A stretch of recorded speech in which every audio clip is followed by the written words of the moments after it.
दर्शकवृन्द, विश्रामपछि फेरि स्वागत छ। कार्यक्रम माउन्टेन संवादमा हुनुहुन्छ। आज हामी कुराकानी गरिरहेका छौँ समसामयिक राजनीति, राप्रपा नेपाल र राप्रपा बीचको एकताका प्रयास लगायतका विषयमा राप्रपा नेपालका महामन्त्री डाक्टर धवल शमशेर राणासँग। डाक्टर साहब, अघि हामी कुराकानी गर्दैछौँ ब्रेक अगाडि सङ्घीयता, राज संस्था र धर्मनिरपेक्षता भएको संविधान छ, यसलाई कार्यान्वयन गराउनुपर्ने चुनौती छ र यो बिचमा तपाईँहरूलाई कस्तो एउटा धर्म सङ्कटको अवस्था छ भने तपाईँहरू यी तिनटै मुद्दा मान्नुहुन्न। अब उपप्रधान, स्थानीय विकास मन्त्रालय, अब स्थानीय निकायको निर्वाचन गराउनु छ, संविधानलाई मान्छु भनेर अगाडि आइसक्नु भयो। त्यही संविधान अन्तर्गत तपाईँका पार्टी अध्यक्षले अब शपथ ग्रहण गरिसक्नु भएको छ उहिले, र यो बिचमा कसरी अगाडि बढाउनु छ, ती प्रोसेसहरू चाहिँ के रहन्छन्? सुन्नुहोस् न, हामीले संविधानलाई मान्दैनौँ कहिले पनि भनेको छैनौँ। संविधानका केही बुँदाहरूमा हाम्रो असहमति छ, त्यो असहमति रहिरहन्छ। हामीले आफ्नो बुँदाहरूलाई कदापि छोड्ने छैनौँ र त्यो असहमतिका बुँदाहरूमा हामी अडिग छौँ। तर यो संविधानलाई जारी गराउनको लागि, संविधानलाई अगाडि बढाउनको लागि हाम्रो पूर्ण रूपले सरकारलाई सहयोग छ। र राष्ट्रिय निर्वाचन आउँदाखेरि अब स्थानीय निकायको निर्वाचनमा हाम्रो मुद्दा विकासका मुद्दा हुनेछन्। अनुभवी नेता छन्, विकास गर्न जाँदैछौँ हामीले, र विकासका मुद्दालाई लिएर हामी अगाडि बढ्छौँ। तर जब राष्ट्रिय निर्वाचन आउँछ, राष्ट्रिय निर्वाचनमा हाम्रो मूल्य र मान्यता, हाम्रो मुद्दाहरूलाई हामी अगाडि जनता अगाडि तेर्साउँछौँ र तिनका बलमा हामी मत माग्छौँ। र अघि नै पनि मैले तपाईँलाई निवेदन गरे जस्तो नेपाली जनताको अगाडि हामी विकल्प दिन्छौँ। हाम्रा मुद्दा यी हुन्, भोट हाल्नुहुन्छ, दिनुहुन्छ, हामीले यी मुद्दाहरूलाई संविधानमा समावेश गर्छौँ। त्यो प्रश्न छ, केही गाह्रै छ। तर सरकारमा रहनुभएका उपप्रधानमन्त्री, तपाईँका पार्टीका अध्यक्ष अहिलेको जुन धर्मनिरपेक्षताको विरोध, सङ्घीयताको विरोधका लागि अब एकत्रित भएर आन्दोलन गर्ने मनस्थिति, चित्रबहादुर केसीको अर्को जुन उपप्रधानमन्त्री हुनुहुन्छ उहाँहरूको त्यो परिस्थिति हुँदाखेरि सरकारमै रहेका उपप्रधानमन्त्रीहरू त्यो चरित्र देखाउँछन् र संविधान मान्दैनन् भनेर त केही समय अगाडि आरोप खेप्नुभयो नि।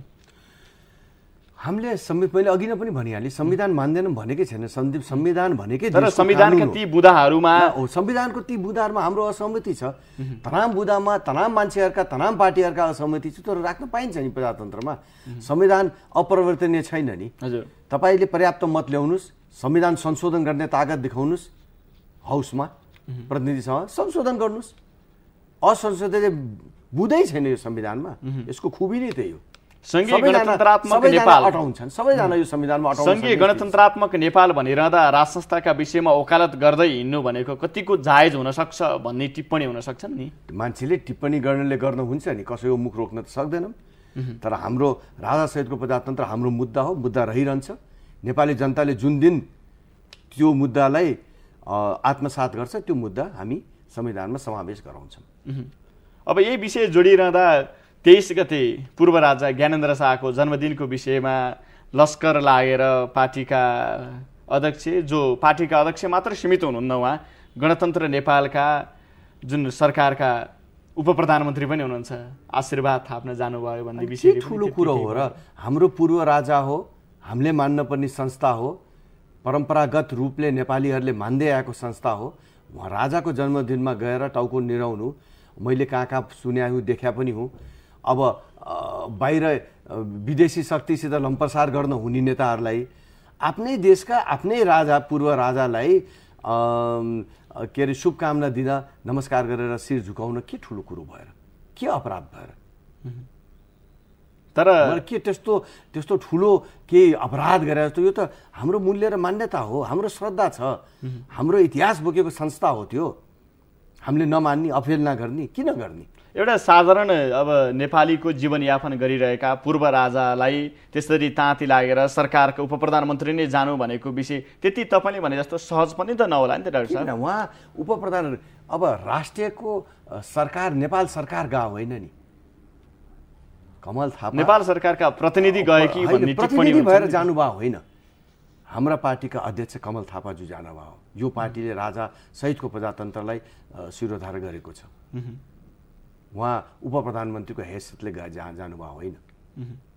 तर त्यो लामा लस्कर जुन नेपालको एउटा सुरक्षा प्रवृत्ति जाँदाखेरि सरकारकै व्यक्तिको त्यो देखियो। तर प्रधानमन्त्री हुनुहुन्छ, अब लामा लस्कर सुरक्षा त छँदैछ नि, तर कुन हैसियतले जानु सरकारी गाडीमा झण्डा हल्लाउँदै जाँदाखेरि उहाँ राप्रपा नेपालका अध्यक्षको हैसियतले पूर्व राजा ज्ञानेन्द्रलाई जन्मदिनको अवसरमा शुभकामना व्यक्त गर्न जानुभयो। यो कुरा यहीलाई छाडौँ, ल अगाडि बढौँ। अब के लाग्छ, यो संविधान जारी भइसके पछाडि राज संस्थाको पक्षमा नि पहिला जुन जनमत थियो र एक जुन 62-63 को सवालमा, जुन आन्दोलनको सवालमा राजतन्त्रको पक्षमा मत थिएन, त्यो पछाडि थोरै तपाईँहरूले भन्नुभयो 14बाट चौथो आउँदाखेरि केही देखियो। त्यो दुईवटा विषय छ, एउटा न राज संस्थाको हो न धर्मको, ती विषय छुट्याउन सकिएन।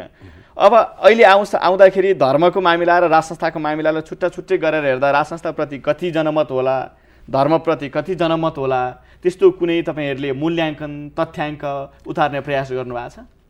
प्रयास गरे हो नि, 10 वर्षबाट यसैमा प्रयास त गए नि। हामीले के भन्दै आछौँ, दुईटालाई तपाईँले एउटै डालोमा हालिदिनु, कुनमा भोट कुनमा बढी आइदियो भन्ने नै थाहा नपाइने। त्यो त अब हामी यो मुद्दामा हामीलाई मत यति आयो, यो मुद्दामा हामीलाई मत यति आयो भन्ने त त्यहाँ त कुनै व्यवस्था छैन।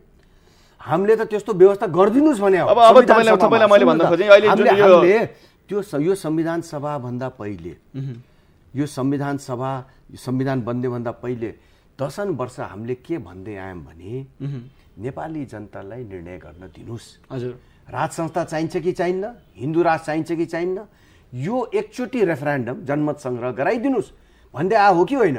त्यति यी सत्तामा भएका ठुला दल भनाउँदाहरूले आँटै गरे। डाक्टर साहब, 2070 को संविधान सभाको निर्वाचन भनेको एक प्रकारको जनमत सङ्ग्रह नै जस्तो थियो। तपाईँहरू त्यसमा लड्नु भएको थियो, तपाईँले प्रत्यक्षतर्फ एउटा पनि सिट जित्न सक्नु भएन, समानुपातिकतर्फ जुन सिट लिएर आउनु भयो त्यो बिचमा अघि मैले ब्रेक अगाडि कुराकानी गर्दै धर्मको मामिलाको सवाल हुँदाखेरि हामीलाई हिन्दू धर्मको हामीले कुरा उठायौँ, मुद्दा उठायौँ, त्यसैमा जनताले भोट दिए भन्नुभयो। तर राज संस्थाको मामिलामा जनताले भोट दिएका होलान् कि नहोलान् त? त्यो पक्कै होलान्। मैले भनिहालेँ नि अघि नै तपाईँलाई, यो एजेन्डामा कति मत पाइयो, यो एजेन्डामा कति मत पाइयो त त्यहाँ छुट्याउन सक्ने त कुनै यन्त्र छैन। हाम्रा एजेन्डा समग्र रूपले हाम्रा एजेन्डाहरू 3टै एजेन्डा हो, त्यो 3टै एजेन्डामाथि हामीले मत पायौँ। मैले अघि नै तपाईँलाई निवेदन गरिहालेँ नि, जनमत सङ्ग्रह गर्दा भए अहिले पनि गर्दै एक प्रकारको जनमत सङ्ग्रहकै रूपमा पनि त लिनु, धेरै अरू मुद्दाहरू पनि थिए के। अब इस्यु वाइज जनमत सङ्ग्रह तपाईँले ब्यालेट पेपर बनाएर इस्यु वाइज जनमत सङ्ग्रह गर्दा भए त प्रश्नै हुन्थ्यो, नेपाली जनताले के चाहन्छ प्रश्नै हुन्थ्यो, सबैले मान्न पर्ने हुन्थ्यो। तर त्यो गर्न डराए, चाहेनन्। किन चाहेनन्, किन डराए? अझै पनि सम्भावना छ नि त, अब संविधान त परिवर्तन छ। हामीले कहिले भनेका छौँ नगर, हामी त चाहन्छौँ कि नेपाली जनताको मत अनुसार संविधान बनोस्। यो केही गहन विषयमा फेरि 63 को संविधानमा अन्तिम सभामा थियो पनि त्यो बुँदा कि निर्णय गर्न नसक्ने गहन विषयहरूलाई जनमत सङ्ग्रहबाट पनि पार लगाउन सकिने छ भन्ने लेखा थियो नि, तर आँट गरेन नि। तर निर्णय गर्न सकियो नि त। अब निर्णय गर्न सकियो भने अब एकतर्फी निर्णय भयो। हिन्दू राष्ट्रको विषयमा नेपाली जनता कराउँदै गरे, धर्मनिरपेक्षता लाद दिए, राजासहितको प्रजातन्त्रको विषयमा पनि कत्रो जनमत थियो, तर त्यसलाई स्वीकारेनन्। एकचोटि अब यी विषयमा हेर्नुहोस्, देर सबेर कुनै न कुनै बेलामा हाम्रो इतिहासमा झट्टै होला, अलिक बेर लाग्ला, टाइम लाग्ला, जनमत सङ्ग्रह हुन्छ। डाक्टर साहब, तर नेपाली जनता, नेपाली मतदाताहरू मुद्दाभन्दा सिद्धान्तलाई मान्दा रहेछन् भन्ने एउटा ज्वलन्त उदाहरण यही 70 को चुनावबाट भयो। तपाईँहरूले धर्म राजा मान्नुभयो, मान्छु भनेर चुनावमा जानुभयो मुद्दा बोकेर। त्यो मुद्दामा जति मत दिए तपाईँ हामीले सबैलाई छर्लङ्ग छ, अघि भने प्रत्यक्षतर्फ एउटै सिट आएन। तर कङ्ग्रेस एमाले एकीकृत नेकपा माओवादी तत्कालीन त्यो बिचमा गइरहँदाखेरि उनीहरूको धर्म नमान्ने, राज संस्था नमान्ने, जुन परिपाटी र संहिता मान्ने परिपाटी लिएर गएका थिए, तिनीहरूले पहिलो, दोस्रो, तेस्रो शक्ति भएर आइदिए। एउटा सिद्धान्त मानेका छन्, एउटा कम्युनिजम सिद्धान्त, एउटा डेमोक्रेटिक सिद्धान्त, तर मुद्दाको राजनीति चल्दो रहेछ नि डाक्टर साहब। अब त्यसलाई अर्कोतिरबाट पनि हेर्न सकिन्छ नि। ठिक छ, तपाईँले भनेको कुरा मैले माने, सिद्धान्तको राजनीतिमा जनताले भोट हाल्यो, तर त्यो सिद्धान्तको राजनीतिमा पनि बिस्तारै परिवर्तन त आउँदैछ नि। 63 को निर्वाचन र अहिलेको निर्वाचनमा, संविधान सभाको दोस्रो निर्वाचनमा केही मत फरक आयो नि, आउँदो निर्वाचनमा अझै फरक होला नि। राजनीति त तरल हुन्छ, झन् डेमोक्रेटिक पोलिटिक्स त तरल हुन्छ। जनताको राजनीति गर्ने पहिलो, दोस्रो, तेस्रो शक्तिहरू छन्, मुद्दाको राजनीति गर्ने चौथो शक्ति हुनुहुन्छ। अब यही शक्ति पहिलो, दोस्रो, तेस्रो रहिरहन्छन् भन्ने ग्यारेन्टी छ कि? अर्को निर्वाचनमा पहिलो तेस्रो पनि त हुनसक्छ, चौथो पहिलो पनि त हुन सक्ने सम्भावना छ। त्यो त जनताले जता जे सोच्यो त्यही हुने त हो। अब पहिलो नै रहिरहन्छ, दोस्रो नै रहिरहन्छ भन्ने त छैन नि। हामी 14वटा पोजिसनबाट चौथो भयौँ नि, अब चौथोबाट पहिलो हुन त धेरै गाह्रो नहोला नि। जनताले चाह्यो भने त हुन सक्दो रहेछ नि त। प्रजातन्त्र तर मुद्दाको राजनीति गर्नेलाई त्यति सहज नहोला नि डाक्टर साहब, सिद्धान्तको राजनीति। अब सुन्नुहोस् न, सहज होस् या नहोस्, तपाईँले भने अनुसार 14बाट चौथो भयौँ नि, अब चौथोबाट पहिलो हुन त कति गाह्रो होला र, कति असहज। चौथोसम्मका चाहिँ किनभने मुद्दाका राजनीतिका छन्। एउटा मधेस केन्द्रित दलहरूको तिनीहरूको मुद्दा फरक छ, तपाईँहरूको पनि मुद्दाकै राजनीति छ, अरू एउटा क्षेत्रका राजनीतिहरू छन्, क्षेत्रीय राजनीतिहरू छन्, एउटा पार्टीका जुन मैले फ्यामिलीका कुरा गर्ने परिवारका राजनीतिहरू छन्। यो बिच भइरहँदाखेरि त्यो मुद्दासँगै केन्द्रित भएर 4 मासतिर पो हो कि भन्ने एउटा चाहिँ परिपाटी पनि देखिन्छ नि त अहिलेसम्म हेर्दाखेरि। अहिले नि अब तपाईँले यी 1 2 3 यही रहन्छन् भन्ने त अब भन्न मैले त्यो ग्यारेन्टी गर्न सके भन्न खोजेको होइन, मैले भन्न खोजेको सिद्धान्तका सवालमा मात्रै कुरा गरेको। जनताले हाम्रो सिद्धान्तलाई नपछ्याउला भन्ने केही छ? हाम्रो सिद्धान्तलाई पहिलो ल्याइदेला भन्ने केही छ? के ग्यारेन्टी लिन सक्नुहुन्छ? छैन नि। हामी 14बाट पहिलो हुने हाम्रो प्रयास रहनेछ। पार्टी एकीकरण गरेको पनि हाम्रो पार्टी एकीकरण गरेको पनि त्यही कारण हो। र हेर्दै गर्नुहोस्, आउने स्थानीय निकायको निर्वाचनमा, राष्ट्रिय निर्वाचनमा यो एकीकृत राप्रपा कहाँ पुग्नेछ? सरकारमा भएको फाइदा उठाउन पनि खोज्लान्, फेरि सरकारमा भएको त्यसलाई मिसयुज गर्ने परिपाटी पनि हुन्छ। त्यो पनि फेरि राप्रपा नेपालले आरोप खेप्नु पर्ला डाक्टर साहब। स्थानीय निकायको निर्वाचन यही सरकार, तपाईँकै पार्टी अहिलेकै जुन पोस्टमा जुन पोजिसनमा छ सरकारमा, त्यही तरिकाले जाँदाखेरि एउटा पावर लगाइदिएर मिसयुज गरेर लिइदियो भन्ने भोलि ती एउटा मुख पनि त देखिन्छन् नि, देखिँदैन? होइन, सुन्नुहोस् न, चुनावै भएको छैन, हामीले मिसयुज केही गरेकै छैनौँ। तपाईँले अहिले भन्नुभयो अब आरोप लाग्ला भनिराख्नु होइन। मैले भन्दा खोजेको तपाईँले के भन्नुभयो भने स्थानीय निकायको निर्वाचनमा हेर्दै जानु होला भनिसके पछाडि कतै यो सरकारमा रहेको पार्टीको एउटा दम्ब र धङधङी हो कि? मैले त्यो भनेकै होइन कि सरकारमा भएको दम्बले मैले यो बोलेको। मैले त जनताको आस्था र जनताको बदलिँदो चाहनालाई मध्यनजर राखेर भन्यो। सरकारमा रम्ला नरम्ला केही फरक पर्दैन, हामी नरहन पनि सक्छ। सरकारको परिवर्तनको कत्रो चर्चा भइरहेछ, भोलि नहुन पनि सक्छौँ हामी सरकारमा नभए पनि जनताले हामीलाई अब पछ्याउँदै गएको छ, माया गर्दै गएको छ भन्ने हामीलाई विश्वास छ। र स्थानीय निकायको निर्वाचन हुनुपर्छ भनेर 10 वर्षबाट हामी कराइरहेछौँ। हामी सानो समूह, एउटा सानो पार्टी हुँदाखेरि त हामीले स्थानीय निकायमा तालाबन्दी गर्दै आछौँ, चुनावको माग गर्दै आछौँ। अहिले त हामी ठुलो पार्टी भएको छौँ, अझै ठुलो हुने क्रममा छौँ। हामी त स्थानीय निकायको निर्वाचन हुनैपर्छ भन्ने मान्यतामा छौँ। हामी सरकारको दम्बले अथवा सरकारमा भएको कारणले हाम्रो सिट धेरै आउला भन्ने हामीले सोचे होइन। डाक्टर साहब, अब यही सरकार परिवर्तनका सवालहरूमा अलिकति केन्द्रित रहौँ। अब वैशाखको तेस्रो साता जुन सरकारको नीति तथा कार्यक्रम घोषणा हुने बेलामा जुन चर्चा चल्यो, अहिले बजेट पास भइसके पछाडि त्यही विषयमा जुन चर्चा चलिरह्यो, यो भनिरहँदाखेरि अब कतिको आयु होला यो वर्तमान सरकारको? कति सरकार परिवर्तनको सम्भावना देख्नुहुन्छ, देख्नुहुन्न? हामी राप्रपा नेपाल केही दिन अगाडि जब सरकारको परिवर्तनको कुरा आएको थियो र प्रचण्डजीलाई अध्यक्ष बनाउने निर्णय काङ्ग्रेसले गरेको थियो, त्यो क्रममा हाम्रो एउटा मिटिङ बस्यो। हजुर। र तत्कालीन तुरुन्तै केन्द्रीय सम्पादन समितिको बैठकले के निर्णय गर्यो भने राप्रपा नेपाल अडिग रहनेछ, यो सरकारको पक्षमा रहनेछ र हामी यो सरकार परिवर्तनको फोरी खेलमा हामी लाग्ने छैनौँ र नलाग्ने भन्ने निर्णय। यसमा कुनै गिरोहहरू एउटा भनौँ न एउटा सामेल भएको र कुनै एउटा अदृश्य शक्ति हावी भएको लाग्छ डाक्टर साहब तपाईँलाई यो सरकार परिवर्तनको खेलमा? एउटा राजनीतिक, मैले तपाईँलाई भने राजनीति शास्त्रमा विद्याबारी, मलाई त लाग्छ नेताहरूले आफूलाई थाम्नै नसकेका हुन्। हरेक कुरो तत्कालै चाहियो, अहिले नै चाहियो, मै हुन पर्यो भन्ने यो गृहहरू त सहयोगी शक्तिहरू मात्रै हुन्। तिनका विचारहरूलाई, तिनको चाहनाहरूलाई टेवा दिने तर छन्, हाबी छन्, किन छैन? जहाँ पनि यो लबी, अब त्यसलाई गृहलाई कसरी हेर्नुहुन्छ? कुनै ठाउँमा लबिस्टहरू भनिन्छ है, आफ्नो पक्षमा लबी गर्नेहरूलाई, अब कुनै ठाउँमा गृह भनिन्छ है। लबिस्टहरू त हुन्छन् नि, तर तिनी लबिस्टहरूको सहयोग लिने नलिने त नेसनलिजम स्वीकार गर्ने जो एउटा पार्टी व्यक्तिले त्यसलाई लबिस्ट भन्ने कि गिरोह भन्ने दिइरहेछ। अब नेसनलिजम स्वीकार गर्ने नेसनलिस्टहरूलाई नेसनलिजमको पक्षमा लबी गर्ने भन्ने, नेसनलिजमको अहिलेको सरकार परिवर्तन भनेको नेसनलिजमको अब जुन अपोजिसनमा छ अथवा त्यसको पक्षमा छ, के बुझ्ने त? अहिले त हेर्नुहोस्, राष्ट्रियताको पक्षमा यो सरकार सफल देखिया छ कि छैन? सबै नेपाली जनताको मनमा यो सरकारले कति विकास गर्न एउटा राष्ट्रवादको नारा बजाएर सरकार टिकाउने खेल मात्र हो भन्ने टिप्पणी पनि हो नि। अब विरोधीले त धेरै कुराहरू गर्छन् नि, तर यथार्थ राष्ट्रवादलाई सहयोग गर्ने र अथवा चाहिँ नि अहिलेको यताको नेपाली इतिहासमा राष्ट्रवादलाई टेवा त दिएकै छ त। अडान त यो सरकारले धेरै कुरामा लिएकै छ। 1.5 वर्षभित्र 3वटा निर्वाचन गराउन सफल हुन्छ यो सरकार?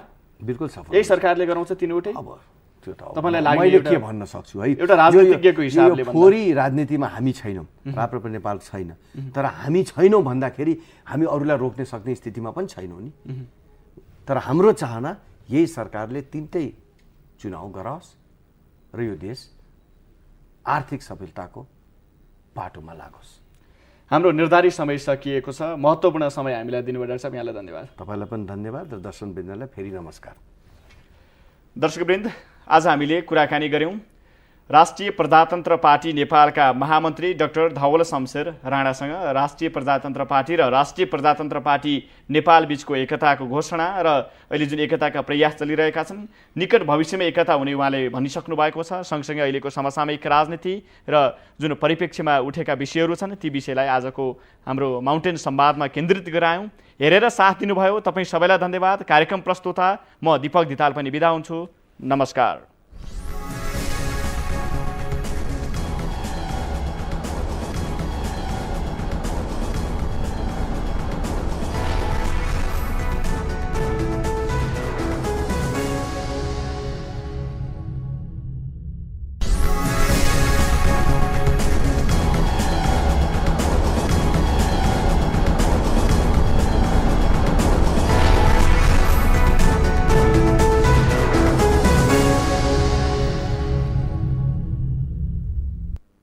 दर्शकवृन्द नमस्कार। कार्यक्रम माउन्टेन संवादमा यहाँलाई हार्दिक स्वागत छ। म दीपक धिताल। आजको कार्यक्रममा हामी कुराकानी गर्छौँ राष्ट्रिय प्रजातन्त्र पार्टी र राष्ट्रिय प्रजातन्त्र पार्टी नेपाल अर्थात् राप्रपा र राप्रपा नेपाल बीच एकता प्रक्रिया सुरु भएको घोषणा भएको छ र यो सँगसँगै अब कहिलेसम्म दुई पार्टी बीच एकीकरण होला, एकीकरणका मुद्दाहरू के रहन सक्छन्, एउटा राज संस्था र धर्म सापेक्षता, हिन्दू धर्म मान्ने र आस्था राख्ने पार्टी छ, अर्कोले गणतन्त्र स्वीकार गरिसकेको छ। धर्मका मामिलामा भने नजिक नजिक देखिएका छन्। राज संस्था र गणतन्त्रका बीचको जुन मिलनबिन्दु के हुँदो रहेछ, यी दुई पार्टी बीच के हुँदैछ, यो विषय र अहिले गणतन्त्र र संघीयता अनि धर्मनिरपेक्षता भएको जुन संविधान लागू भएको छ, संविधान सभाबाट र त्यो कार्यान्वयनको पक्षमा भइरहँदा राप्रपा नेपालले यो संविधान कार्यान्वयनका लागि के कस्तो भूमिका निर्वाह गर्छ, आफ्नो मुद्दा र सिद्धान्त विपरीतको संविधान भइरहँदा पनि राप्रपा नेपालले कुन बाटोबाट यसलाई समर्थन र कार्यान्वयनको बाटोमा अगाडि बढाउँछ लगायत अहिलेका समसामयिक राजनैतिक परिस्थिति, अहिले देखिएको सङ्क्रमणकालको अन्त्य लगायत विषयमा केन्द्रित रहेर कुराकानी गर्छौँ। र आज हामीसँग हुनुहुन्छ डाक्टर धवल शमशेर राणा, राप्रपा नेपालका महामन्त्री। सबै श्रोतावृन्दलाई मेरो नमस्कार। डाक्टर साहब स्वागत छ। धन्यवाद। अब दुई पार्टी राप्रपा र तपाईँहरूको पार्टी राप्रपा नेपाल बीच एकीकरणको सम्भावना अब नजिक देखिएको? हजुर, अब सम्भावना भन्दा पनि अब एकीकरण हुने निश्चित भएको छ। मिलनबिन्दु के रह्यो? एउटा राज संस्था मान्ने, एउटा गणतन्त्र स्वीकार्ने? अब मिलनबिन्दु राष्ट्रियता हो। राष्ट्रियता र सनातन धर्म सापेक्ष हिन्दू राष्ट्र यो देश हुनुपर्छ भन्ने मिलनबिन्दु यो हो, राष्ट्रियता र हिन्दू राष्ट्र। राष्ट्रियता र हिन्दू राष्ट्र भनेपछि राप्रपा नेपालले राज संस्थालाई छोडिदियो? छोडा छैनौँ। हामी आफ्ना मुद्दाहरू राज संस्था सहितको प्रजातन्त्र र धर्मनिरपेक्षता र संघीयता होइन, मजबुत एकीकृत नेपाल, स्थानीय निकायमा निर्भर एकीकृत नेपाल हुनुपर्छ भन्ने मुद्दा हामीले कदापि छोडा छैनौँ। र राज संस्थाको मुद्दा र संघीयताको मुद्दा लगायत केही मुद्दाहरू हामी आउन लागेको एकीकरणको महाधिवेशनमा राप्रपा र राप्रपा नेपालले यी मुद्दाहरूलाई टुङ्गो लाउँछ।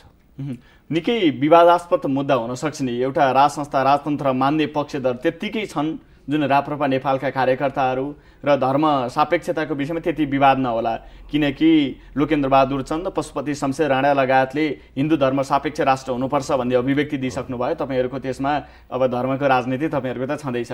यो बिचमा राज संस्थाको मामिलामा कसरी त्यसलाई मिलाउन सकिएला भन्ने के सोच्नु भएको छ त? हामीहरूको भनाइ के छ भने राप्रपा पनि एउटा राज संस्था मान्ने पार्टी हो। केही तेमा नेताहरू अब उहाँहरूले निर्णय त्यस्तो गणतन्त्रको पक्षमा गरेका होलान्, तर यी दुईटै कुरालाई उहाँहरूको गणतन्त्र, हाम्रो राजासहितको प्रजातन्त्रलाई हामीले पहिलो जुन एकताको महाधिवेशन हुन्छ त्यो हामी एकताको महाधिवेशनमा कार्यकर्ताको माझमा राखेर प्रजातान्त्रिक प्रणालीले यसलाई निधो गर्छौँ, छिनोफानो गर्छौँ। तर आकाश पातालको फरक हो नि राज संस्था र गणतन्त्र भनिरहँदा त। अब यसरी हेर्दाखेरि त हुन त हो, तर कसरी एउटा जुन विपरीत ध्रुव हुन् ती भनेका कसरी एक ठाउँमा आउँदैछन् भन्ने चाहिँ निकै चासोको विषय र जिज्ञासाको विषय भन्दाखेरि पनि राप्रपा नेपाल एउटा पञ्चायत पृष्ठभूमिबाट जन्मिया पार्टीहरू हुन्। तिनका नेताहरू, अब हामीहरू त पञ्चायतै देखेनौँ हामीले है। त्यसमा त्यो यी पार्टीहरूमा हुने मान्छेहरूको, कार्यकर्ताहरूको सफ्ट कर्नर राज संस्थाप्रति रहिरहन्छ है पार्टीले। तर मैले यतिखेर भन्न खोजेको जुन ६२-६३ को आन्दोलन पछाडि जुन एउटा परिपाटी भयो, आकाश पातालको फरक, दुई ध्रुव जस्तो देखिए कि दुई पक्षहरू, यो एकीकरण गर्ने एउटा बाध्यता पनि भयो। पहिले त ४७ सालको आन्दोलन, ४६ सालको आन्दोलनबाटै यी दुईटा पार्टी भएर निस्किएपछि त्यो दुर्भाग्य थियो। बीचमा ५१ सालमा पार्टी एकीकरण हुँदाखेरि तत्कालै संविधान सभा होइन, प्रतिनिधि सभामा 20 वटा सिट लिएर एउटा अहम भूमिका खेल्ने यो पार्टी राप्रपा भएको थियो। फेरि पार्टी फुटेर त्यसको के भयो भन्ने हामी सबैलाई थाहा छ। र अहिले कार्यकर्ताको प्रेसर, राष्ट्रियताको सवालमा एकीकरण हुनुपर्ने एउटा प्रेसर, हिन्दू राष्ट्रको विषयलाई लिएर अगाडि बढ्नुपर्ने एउटा प्रेसर, यी सबै कुराहरूले र यसमा त त्योभन्दा धेरै हरेक कार्यकर्ताको मनमा पार्टीका नेताहरू र पार्टी एक हुनुपर्छ, एक ढिक्का भएर हामीले यो विचारलाई र यो सिद्धान्तलाई र राष्ट्रलाई अगाडि बढाउनुपर्छ राष्ट्रियताको मुद्दामा भनेर सबै पार्टीको कार्यकर्ताहरू अत्याधिक प्रेसरको कारणले पनि यो एक भएको यो सम्भव भयो। अब कहिलेसम्म दुई पार्टी एक भएको हामीले सुन्न 10-15 दिनमा आधार पत्रहरू हिजो आदान प्रदान भयो। दुईटा वार्ता टोलीले दुईजना अध्यक्षहरूलाई आधार पत्रहरू, एकताको आधारको पत्रहरू प्रदान भयो, सहमति पत्रहरू।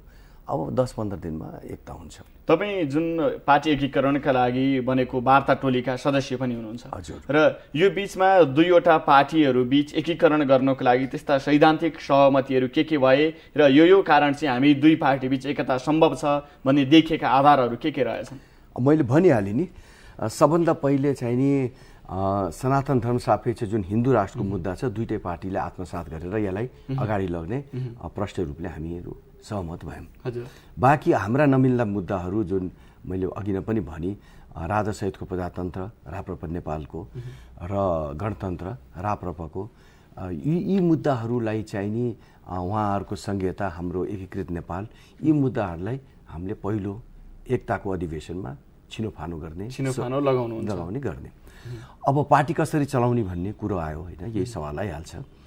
त्यसमा पार्टीको अध्यक्ष, एकीकृत पार्टीको अध्यक्ष राप्रपा नेपालको अध्यक्ष कमल थापा हुने र राष्ट्रिय अध्यक्ष, पार्टीको राष्ट्रिय अध्यक्ष राप्रपा नेपालका जो हुन्छ अध्यक्ष, राप्रपाका अध्यक्ष अहिले लोकेन्द्रबहादुर सम्मान्य लोकेन्द्रबहादुर चन्द हुनुहुन्छ। उहाँ भए पनि अथवा राप्रपाले जसलाई बनाउँछ अध्यक्ष, राष्ट्रिय अध्यक्ष उहाँ हुनुहुन्छ। यो कस्तो परिपाटी, एउटा पार्टी एकीकरण हुँदैछ, अरू चाहिँ जनताले अथवा तपाईँका कार्यकर्ता र प्रतिनिधिले टुङ्ग्याइदिन्छन् मुद्दाहरू चाहिँ, तर राष्ट्रिय अध्यक्ष अथवा कार्यकारिणी अध्यक्ष भनेर त्यो चाहिँ पद ओगट्ने एउटा परिपाटी पो देखिन थाल्यो। त्यसले पनि टुङ्ग्याइदिउँ न त तपाईँ? होइन, त्यो टुङ्गिन्छ, त्यो टुङ्गे हो। एक त यो सबै कुराहरू अन्तरिम व्यवस्था हो। बराबरको सङ्ख्यामा केन्द्रीय कमिटी, निर्देशन समिति बराबरको सङ्ख्यामा, केन्द्र कार्य सम्पादन समिति बराबरको सङ्ख्यामा, यी सबै अन्तरिम व्यवस्था हो। राष्ट्रिय एकताको अधिवेशनमा सबै कुरा टुङ्गिन्छ। राष्ट्रिय एकताको अधिवेशन भनेपछि दुईवटा अध्यक्ष रहने परिपाटी पनि अन्त्य गर्न खोज्नु भएको हो। अध्यक्ष पार्टीको एउटै हुन्छ नि। अहिले चाहिँ पद मिलानकै लागि दुईवटा अध्यक्ष राख्नु भएको सबैलाई समावेश गरेर लग्ने, सबैलाई एकीकरण गरेर लग्ने क्रममा अहिले यो अन्तरिम व्यवस्था। डाक्टर साहब, तपाईँले अघि भन्नुभयो राजनीति शास्त्रमा विद्यावारिधि पनि गर्नुभएको एउटा राजनीतिज्ञ र राजनीति बुझेको मान्छे पनि। अब पञ्चायतदेखि न भन्दै गर्दा एउटा युवा वर्ग मानौँ र युवा नेतृत्व भइरहँदा, तर नेतृत्व चाहिँ त्यही पञ्चहरूलाई, अब त्यही चारजनाको कुरा हो। मुख्यतः सूर्यबहादुर थापाजी बित्नुभयो, खै अब उहाँको पाटो रहेन। अब पशुपति शमशेर जङ्गबहादुर राणा, लोकेन्द्र बहादुर चन्द, कमल थापा, यी तीनजनामा मात्रै नेतृत्व घुमाइदिने तपाईँहरू। अब केशरबहादुरजी छुट्टिएर जानुभयो तपाईँहरूसँग, अब त्यही आफ्नो पार्टीभित्र त्यसरी मिलाउन नसक्ने परिस्थिति छ, दुईवटा पार्टी मिलाउँछु भन्नुहुन्छ। अलिकति कता कता यो सपना मात्र पो हो कि होइन? अब यो दुईटा मूलधार मिलिसके। अब हिजोको कार्यक्रमपछि दुईटा मूलधार निर्णय निश्चित भएको छ। अब केशरबहादुरजी पनि देर सबेर अब पार्टीको मूलधारमा आउनुहुन्छ, मिल्छ। यो पार्टी मजबुत पार्टी, एकीकृत भएर अगाडि बढ्नेको विकल्प छैन र रहन्छ पनि। बाँकी र नेताहरूको सवालमा हाम्रा अग्रजहरू हुन् है, हाम्रा अग्रजहरू हुन्। हामी एउटा परम्परा मान्ने पार्टी पनि हो है, समर्थनवाद हामीले लिएर हिँडेछौँ। एउटा आदर्श गर्ने व्यक्तिहरूलाई आदर्श गर्न पर्ने एउटा हाम्रो मूल्य र मान्यता हो। र अहिलेसम्म उहाँहरूको क्षमता र योग्यता, उहाँहरूको अनुभव पार्टीको लागि अनिवार्य छ। र बिस्तारै नयाँ पुस्ता, युवा पुस्ताहरू पनि आउँदैछ अगाडि। त्यस्तो अब भन्नुहोस् न, अब हामीहरू नि दोस्रो पुस्ताका हौँ, हामीहरू नि उपाध्यक्षहरू, महामन्त्रीहरू सबै भइसकेका छौँ। त्यसमा मलाई लाग्छ हाम्रो पार्टीभित्र यो नयाँ पुरानो पुस्ताको त्यत्रो समस्या छैन। तर एउटा पञ्चहरूको पार्टी भनेर जुन उपमा पाएका छन् र यो भनिरहँदा पुराना अब तपाईँका कार्यकर्ताहरू, जनताहरू जो हुनुहुन्छ, राजा मान्ने, परिपाटी बोक्ने एउटा धार छ, त्यसले मात्रै समर्थन गर्ने युवा वर्ग त्यति आकर्षित हुँदैन यी दुई पार्टी बीच। अब एकीकरण भइसके पछाडि एक हुँदा पनि भन्ने एउटा जुन आशंका त उत्पन्न भएका छन् नि अहिलेको जनमानसमा। अब विपक्षीहरूले भन्छन् त्यस्तो, तर अब भनौँ न, मैले नि पञ्चायत देखाएको छैन, पञ्चायतको राजनीति देखाएको छैन है। र युवकहरू आजको नेपालमा, आजका युवकहरूले जुन हामीले सोच्नुपर्ने लक्षित वर्ग हो, 25 वर्षबाट लिएर 40 वर्षसम्मका, भोलिको यो राज्य सम्हाल्ने, यो राज्यलाई अगाडि लग्ने यही उमेरका युवा युवतीहरू हुन्छन्। हामीले उहाँहरूलाई नै लक्षित गरेर पार्टीका नीति कार्यक्रमहरू बनाउँछौँ। र यो आउने दिनहरूमा एउटा एकदमै प्रजातान्त्रिक डेमोक्रेटिक पार्टी, जहाँ सबै पढा लेखा युवक युवतीहरूलाई हामीले स्पेस दिने एउटा त्यस्तो खालको व्यवस्था, हामी त्यस्तो खालको पार्टी हामीले निर्माण गर्न गइरहेका छौँ। त्यो निर्माण गर्ने क्रममा हामी युवाहरूले हामीले पनि निर्माण गर्ने नि हो। अब हामी पनि डेमोक्रेटिक विचारका छौँ। एउटा प्रजातान्त्रिक प्रणालीमा पार्टीलाई अगाडि लग्नुपर्छ भन्ने हाम्रो मूल्य र मान्यता हो। त्यस क्रममा हामी पार्टीलाई अगाडि लग्छौँ। यो संविधान जारी हुनुभन्दा अगाडिको र संविधान सभाको निर्वाचन हुनुभन्दा अगाडि, संविधान जारी हुनुभन्दा अगाडि र संविधान जारी भइसके पछाडिको पार्टी अर्थात् राप्रपा नेपाललाई यी तीनवटा लाइनबाट कसरी हेर्नुहुन्छ? अब संविधान निर्वाचनभन्दा पहिले एउटा देश मूलधारमा एकातिर हिँडिरहेको थियो। राप्रपा नेपाल त्यो मूलधारको विपरीतमा है, एउटा देश गणतन्त्रमय भइसक्या, अब संघीयतामा गइसक्या, धर्मनिरपेक्षतामा गइसक्या, यी तीनटै मुद्दाको विपरीतमा हामी उभिरहेको थियौँ। र त्यस कारणले यो आउने संविधानकै विरोधीको रूपमा हामीलाई हेर्थे। र संविधानको चुनावमा नेपाली जनताले राप्रपा नेपालको मुद्दा मुख्य गरी हिन्दू राष्ट्रको विषयलाई लिएर, सनातन धर्म सापेक्ष हिन्दू राष्ट्र, धर्मनिरपेक्ष हुनुहुन्न भन्ने कुरा लिएर जुन हामी अगाडि बढाएका थियौँ, त्यो मुद्दालाई पछ्याएर हामी 14औं पोजिसनबाट 4थो पोजिसनमा हामी देशको राजनीतिक क्षितिजमा आयौँ। अनि त्यहाँ पछिको यात्रा, अब हामीका दुईटा विकल्प थियो कि संविधानलाई मानेर मूलधारभित्र पसेर आफ्नो एजेन्डाहरूलाई अगाडि सार्ने, नत्र अब विद्रोहको बाटो, संविधानभन्दा बाहिर जङ्गल पसेर विद्रोहको बाटो जाने। र हामीले निर्णय गऱ्यौँ कि यही संविधानभित्र पर्याप्त मात्रामा यो संविधानको संशोधन गर्ने ठाउँहरू खोल्या छ। ढोकाहरू खुलै छ। त यही संविधानलाई प्रयोग गरेर हाम्रो एजेन्डाहरूलाई, हाम्रो मूल्य र मान्यतालाई हामीले अगाडि बढाउनको लागि हामी यो संविधानभित्रै बसेर सरकारमा अगाडिको परिस्थिति देखेर संविधानभित्रै बस्नुभयो अथवा आत्मसमर्पण गर्नुभयो तपाईँहरू? पछाडि फर्केर तपाईँले जुन सोचेको अर्को लाइन थियो नि त्यसबाट हामी सफल हुने कुनै सम्भावना छैन भनेर तपाईँहरू निराश भइसके पछाडिको परिस्थिति पो हो कि होइन? सुरुबाटै राप्रपा नेपाल एउटा उग्र विरोध गरेर अथवा चाहिँ नि सशस्त्र क्रान्ति गर्ने सोचे बना होइन। हामीले प्रजातान्त्रिक प्रणालीलाई लिएर हामीले जनताको मत अधिकारलाई प्रयोग गरेर हामीले देशमा जनताको शासन र जनताको चाहनाको हामीले संविधान बनाउने निर्कोल गरेको हौँ। हाम्रो बाटो भनेकै कानुनी बाटो हो र कानुनी बाटो जबसम्म खुला छ, संविधान संशोधन कुनै पनि संविधानमा असंशोधनीय बुँदा छैन, सबै कुरा संशोधन गर्न सक्ने संविधान बनेको चाहिँ त्यो हाम्रो ठुलो उपलब्धि भएको छ। जब त्यो बाटो खुला हुँदै हुँदै हामी अर्को बाटो किन लिने? जनताको अभिमतमा माग्ने, हामी जनताको मत माग्ने। जनताले चाह्यो भने यो राष्ट्रमा हिन्दू राष्ट्र पनि हुन सक्छ, चाह्यो भने राजा पनि फर्किन सक्छ, नचाह्यो भने हुँदैन। आफ्नो कुरा प्रष्टसित राख्ने, जनतालाई यी हाम्रो माग हुन्, यी मागहरूमा भोट हाल्नुभयो भने यी हाम्रो मुद्दा हुन्, हामी तपाईँहरूलाई यो कुरा दिन्छौँ भन्ने हामी जान्छौँ। जनताले चाहे हामीलाई भोट हाल्छन्, भोट हालेको क्रममा हाम्रो बहुमत भएको क्रममा, त्यो अवस्था भएको क्रममा हाम्रो आफ्नो एजेन्डाहरू राप्रपा नेपाललाई दुवै हातमा लड्डु, यो अर्थमा कि एउटा भोट हालिदिए राजसंस्था हिन्दू राष्ट्रको पक्षमा भइ नै हाल्यो, भएन भने पनि गणतन्त्रमा राज गरेर बसेको छ भनेर आरोप खेप्नुहुन्छ नि है? अब राज गर्ने भन्ने कुरो, अब तपाईँले फेरि त्यही पुरानै कुरा, राज गर्न होइन कि हामीले यो देशको राष्ट्रियताको सवालमा अहिलेको सरकारलाई साथ दिन हामी आएको हौँ। हामी राज गर्न आएको होइनौँ। यो संविधानलाई र यो देशको राष्ट्रियताको सवाल उठेको छ। अहिले राष्ट्रियता नाजुक स्थितिमा छ। त्यो नाजुक स्थितिमा राष्ट्रियता भएको कारणले हामीले यसमा सघाउनुपर्छ भनेर हामी अगाडि बढेको हौँ। र यही क्रममा हाम्रो अध्यक्षज्यूले चाहे भारतको सित होस्, चाहे चीनसित होस्, आफ्नो मेहनतले, दक्षताले यो सरकारलाई राष्ट्रियताको विषयमा यो सङ्कटको घडीमा पार लगाउनको लागि धेरै उहाँले मेहनत पनि गर्नुभएको छ र सफलता पनि हासिल गर्नुभएको छ। डाक्टर साहब, दुईवटा कुरा अहिले जुन अन्य पाटोमा एकछिनमा जाउँला, तर भारतकै कुरा, राष्ट्रियताको कुरा आउँदा भारतसँग जोडिन्छ एउटा कुनै न कुनै पाटोबाट। हजुर। तर देशमा संविधान जारी हुँदै गर्दाको क्षण, संविधान जारी भइसके पछाडिको क्षण र भारतले गरेको नाकाबन्दीको जुन कुरा उठाइरहँदा हिन्दू राष्ट्र बनाउने मामिलामा भारतका प्रधानमन्त्री नरेन्द्र दामोदर मोदी सकारात्मक नेपालको पाटोमा, त्यो भनिरहँदा राप्रपा नेपाल भारतसँग नजिक, तर अन्य मामिलामा गर्दाखेरि जुन विस्तारवादी रणनीति देखिन्छ भारतको भनेर एउटा विरोध। तर हिन्दू राष्ट्र बनाउन लागि चाहिँ उसको समर्थन लिँदाखेरि त्यो चाहिँ हस्तक्षेप नीति नहुने, तर अन्य विषयमा चाहिँ हस्तक्षेपको नीति लियो भनेर भारतले त्यसको विरोध गर्ने परिपाटी देखिन्छ नि? होइन, खै मैले तपाईँले कहाँ देख्नुभयो है? हिन्दू राष्ट्रको सवालमा भारतले अथवा नरेन्द्र मोदीजीले राप्रपा नेपाललाई सहयोग गरेको मैले देखाएको छैन। हामीले त्यस्तो सहयोग पाउँदा पनि पाएनौँ।